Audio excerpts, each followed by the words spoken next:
Welcome to a Business Minute with Lily Lopez, presented by the South Florida Hispanic Chamber of Commerce. Today here we are at Pete Diaz Productions. So I want to start by thanking Pete. This studio is just amazing, and I'm thinking that in the Chamber of Commerce we're going to be doing a networking reception here with his permission, if he allows us here, because we're very loud. It's a very loud group, but we're going to be having a lot of fun. It's just absolutely amazing. The lighting, everything is just wow. I'm so impressed. I've never been to a studio like this one before.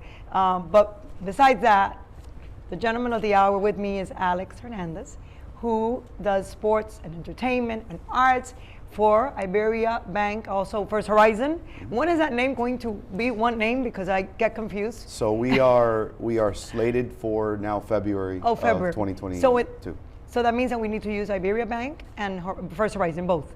We are still operating as a blended brand. I like but it. I see we it. are at the end. We are First Horizon. I see it here. So Alex, it's such a pleasure to have you here with me.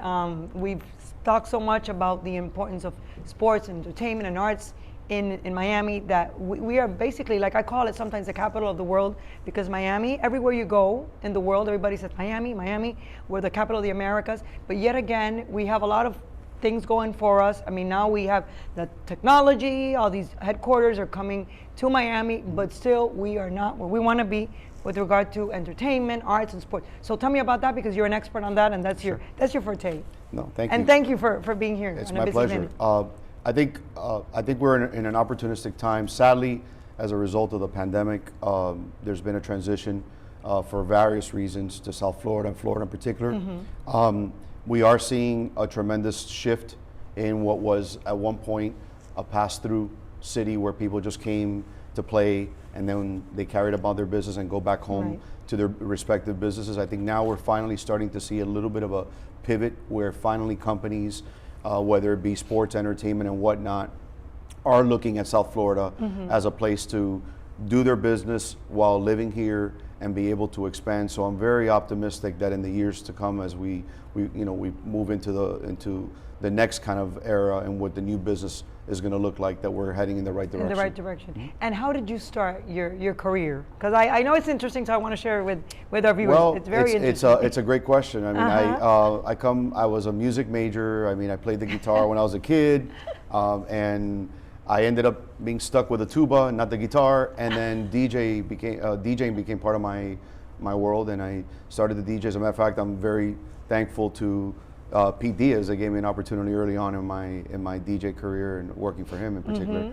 But it started just understanding music and the art of how the music is made and how the music revenues start to play into the world of music and entertainment, and that turned into a business. Just a general understanding about what and how the music cycle works, how individuals get paid. It's different than the way that we would get paid on the 15th and the 31st. Right. And the niche was born.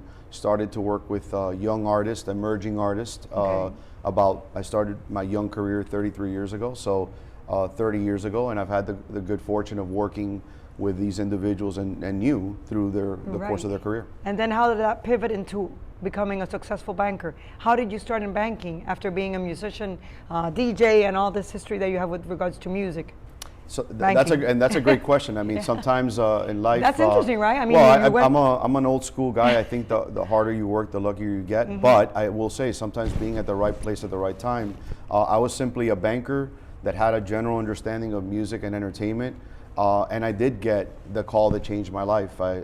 A dear friend gave me a call saying, hey, there's a recruiter out of Nashville, Tennessee, looking for a banker that understands music, and they're looking for a music banker. And like everybody, I looked at myself in the mirror and I said, is there such a thing? And that call, while joining SunTrust Music and Entertainment, is the job that changed my life. I realized that it's an art, there's a science, and that's where the story begins, and that story started in 2003, where it became a formal business. And Alex, how does Miami compare to all the other cities that you travel, where there's really like live entertainment? How do you compare? Well, it's a tough comparison. Okay. There's clearly other cities that are way ahead of the horse race. I do think. For example, example. I mean, Nashville is always the one. Nashville had a music ecosystem that outdates a lot of folks in the songwriter community, the capital of music, and then urbanism construction, and live started to become a big part of their ecosystem, where today you go on Broadway and there's 55 bars with live music. Some cities are starting to adopt that. I think South Florida is more so adopting some of those practices. Which areas in Miami would you think, like Wynwood, Design District, which cities would you think they're probably thinking about doing something like that? Wynwood, no doubt. I do see a little bit of a surge starting to enter Coral Gables, you know, as of late. You know, you still have the financial district in Brickell, where there's still little pockets of certain things. Right. You start working your way up to North Dade. You start seeing some, you know, some little pockets, Doral as well. But I think we have a lot of work to do, and there's still a lot of road to be paved there. And Alex, being that 70% of our population is Hispanic, and we love music, so in reality, what do we need? We need the government, right? We need the municipalities. Well, what do we need for this to happen? Yeah, I mean, I think because there must be something. There must be something that we're not paying attention to. Maybe our leaders, because this would be the ideal place to have to be something, be like Nashville or something. Yeah. But I mean, we have these little pockets, like you said, Doral. We have Coral Gables. We have Design District. We have the Brickell area where people go and you see them in restaurants having a great time. It'd be nice to have live music. Yeah, right? which is a great question. I mean, leaving government aside, I don't speak politics, but I do say that I think we first off, as a state and as a community, we do have certain incentives. So I'm not discounting that. Okay. Well, I can speak about it. But I think you can. But my position is that I think that we need to do a better job of raising incentives, giving rebates, and incentivizing individuals and entities to come here. I'll use New Orleans as an example, in Louisiana, where I do a lot of business. You know, there is at the governmental level incentives that help the live music industry. Look at this facility today. I mean, if you are a touring artist and you start your tour rehearsals in New Orleans in a facility such as the one that we're at today, there's incentives. Of course. So so my closing point is, I think we got to do, I think, a little bit of a better job of elevating the incentives and the rebates. I agree with you 100%, because we have everything going for us. This is a magical city, and if we had the live entertainment, if we had all of that, even movies, right? Exactly. We used to, remember the Don Johnson, I guess in the 80s, he had a show, I forgot the name, but they used to film it here. Yeah, that's a very tough competition there, because you have Georgia, which is the heart and soul of the state, is built around TV and film incentives. I would think it was LA. No, you have Louisiana, which has a very strong, tax incentive program around. So we need TV tax and film. incentives. I think it's raising the awareness and creating the fact that there's a place such as South Florida that we could, that lends itself for that industry, and we welcome it. We have everything going for us. Exactly. Alex, anything else we left out? No, I think that my last comment that I'll make is I think that there's a tremendous opportunity in kind of now looking at the new surgence of individuals coming in.